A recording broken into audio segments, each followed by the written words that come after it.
Hello everybody, and welcome back to Screen Stars.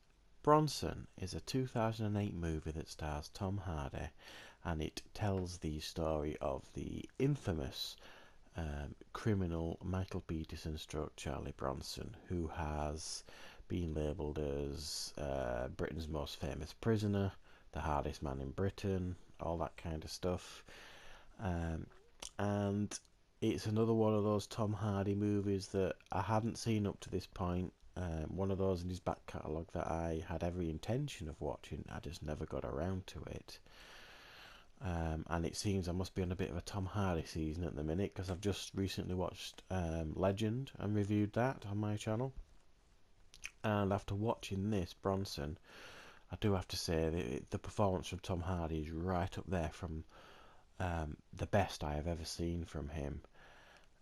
And it was right on the cusp of his fame, in a sense that this was made just before Warrior and Inception, which is what really thrust him into the limelight. But a truly incredible performance this by Tom Hardy, but we will talk a little bit more about that later.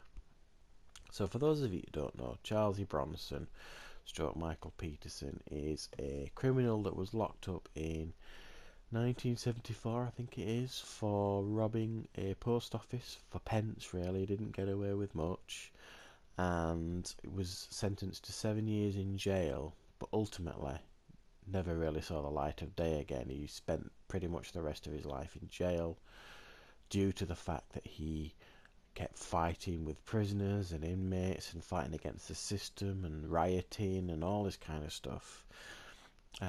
Even though the film does show that he did get out in 1987 for a couple of months, which I don't know if it's true or not, but I suspect it must be, but it was only for a month or two.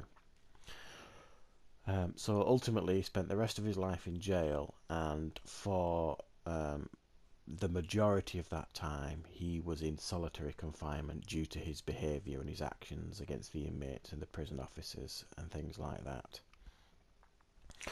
So the movie starts off, it shows briefly his childhood, his upbringing, the fact that it was from a normal family, normal upbringing, no terrible backstory and all that kind of stuff. And it, within the first 5 minutes or so, really, he's in jail for the first time. And that's really where the story kicks off, and it shows him in jail for the first time, how he starts making his name for himself.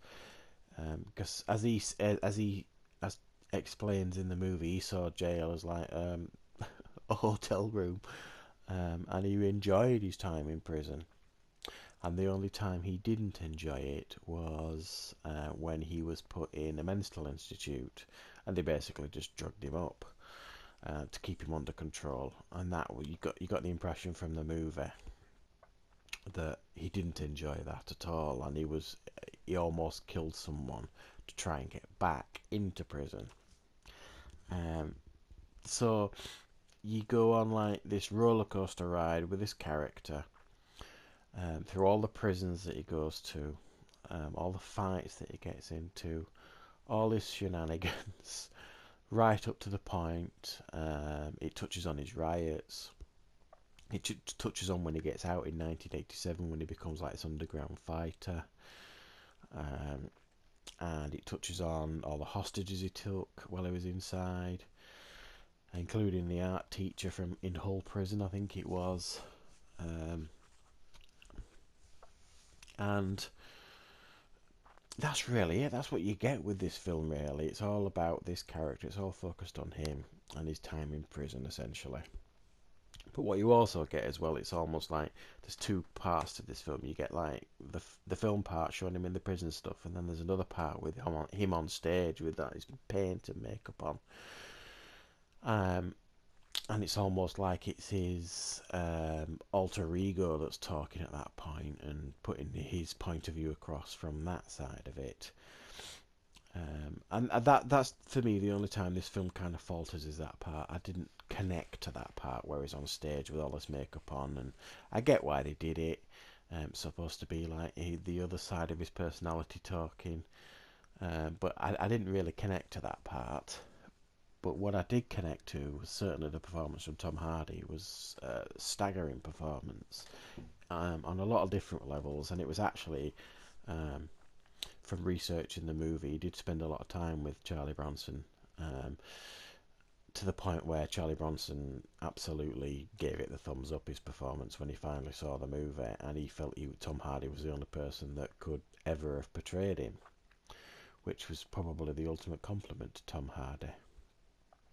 Um, it's in one side this movie is mind-blowingly good, and another side it's a bit odd because it skirts very close to comedy at times and satire, um, and then it goes very, very, very dark.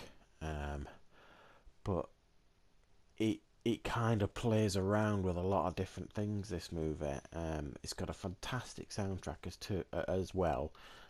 It's like very 80s synthy, um, and I really, really enjoyed the soundtrack. But it was a very cerebral film in a lot of ways. This it was. In a lot of ways very reminiscent of Clockwork Orange. I thought a lot about Clockwork Orange while I was watching the movie, and I don't know if that was intentional, but it made me feel like that when I was watching it at times. A really interesting movie, and I think just short of being great due to some of the slight missteps in it. But I'm really glad I saw this movie.